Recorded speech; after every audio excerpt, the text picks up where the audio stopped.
So let's talk about two kinds of no contact. No contact is a big topic that comes up repeatedly. It is viewed as the most advanced of all disengagement strategies. No contact, the end, done, dead to you, won't respond, you can't find me, right? For how much we talk about it, it is not a strategy that most people can use. People in narcissistic relationships where they are managing with minor children or in the workplace, or if you need contact or want contact with selected family members, you may still have to keep seeing the narcissistic family member. You may fantasize about no contact, want no contact, but it is simply not feasible. And while no contact may seem like a great solution, it is not always, and people will report that no contact can bring up grief, that nothing, even approximating a middle ground, could be created. No contact is also sometimes born out of abuses, including stalking, post-separation abuse, and other behaviors that escalate fear and harm to such a level that the no contact is gotten through complicated and painful routes. No contact is not the first step for anyone.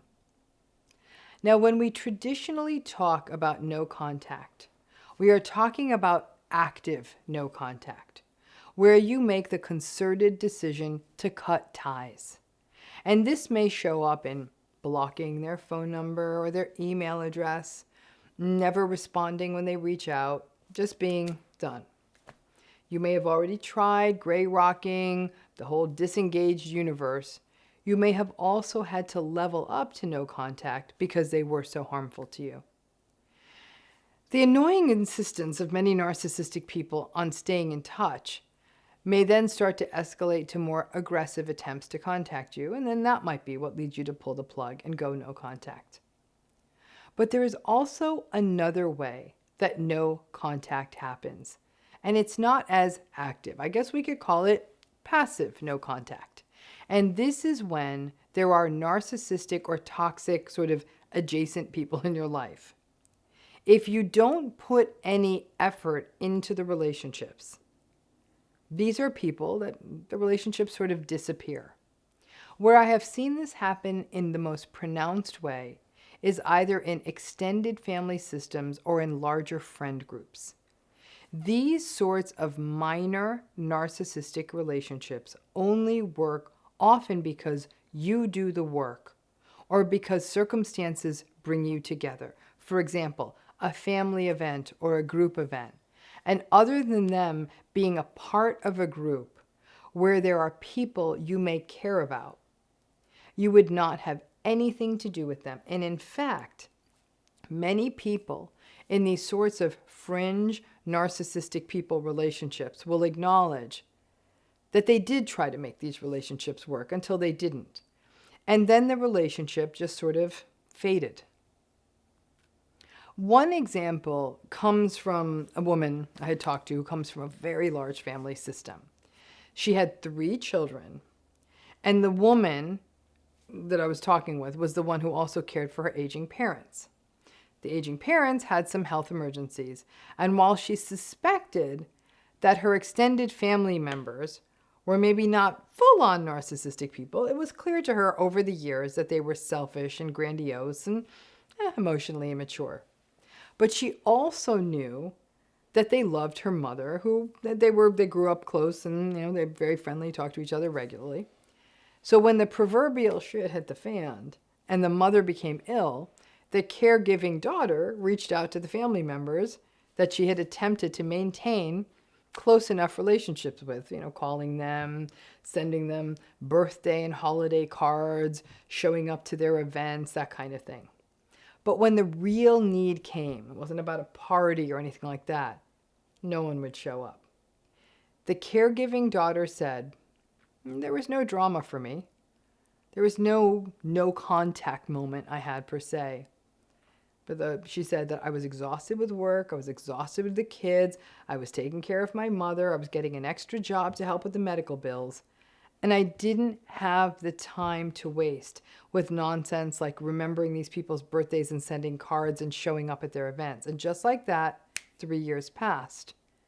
and there had been no contact between the woman and any of these extended family members. It dawned on her that the contact with her and those family members was something that she was responsible for making happen. And once she realized that when it became real, that they were nowhere to be found, and she saw who they were, even though she sort of suspected it before, but she also wanted to do right by her mother, who was close to these family members. When she also no longer put in the effort, the no contact thing sort of happened organically. So how many of you have somewhat toxic or even fully narcissistic people in your lives that you are no longer in contact with? Maybe because it no longer was worth the bother. Maybe because your supply was not useful to them. Maybe because it only worked when you did all the work, and then it sort of slipped away. And then one day you lift your head and you see that it has been years since there has been any contact. There was no dramatic moment, but you sure as hell don't miss them. And clearly, they can't be bothered. It's not unusual for people in families to drift apart, especially in larger families in some cases. You don't have any negative feelings, life happens. If you saw these folks, you would be happy and you might even catch up with them. But in the case of the more problematic family members, where you don't have lots of ongoing contact with them, but each time you would see them would just be sort of a little bit depleted and exhausted after you see them, it can just slide away, often unless you're doing the work. And this becomes interesting because you are ostensibly no contact. Like that lady should not have had contact with her family for 3 years, right? And it's not really no contact because it feels not no contact because it's not intentional. But you're also relieved to not have contact with them, and you have no intention of starting up contact again, and you're really kind of glad you don't have to deal with them. Yeah, you may, for example, follow them on social media and perhaps see bits and pieces of their life. That's usually a no contact. You might even cut them out of social media. With this kind of passive no contact, you may not do that, but you just don't feel any need to reach out. As I did this video, I took a moment myself to think of any people in my life I have like this. And it wasn't a small number. It's people that aren't super healthy, kind of selfish, that kind of thing, that I haven't spoken to in years. I'm not even that curious about them. So I guess we'd call it no contact adjacent. Listen, it's not a bad thing when you can sort of quietly fade these relationships. These might be folks who are sometimes enablers, or just people where the relationship was never quite healthy, but you might have just kept it around for nostalgia. It's like keeping clothes that no longer fit in a closet. Maybe it's not accurate to call this no contact. Perhaps it's more like lost contact. It also forces all of us to take a long, hard look at relationships that we have, where we do most of the heavy lifting, listening and planning. What would happen in those relationships if we held out for reciprocity? My guess? It may just be crickets.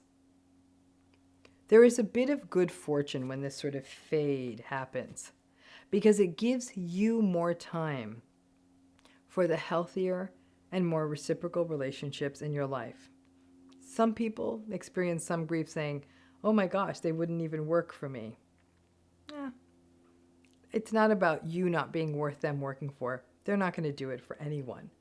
And you deserve to clear out the time and have it for things that are good for you. Thanks again.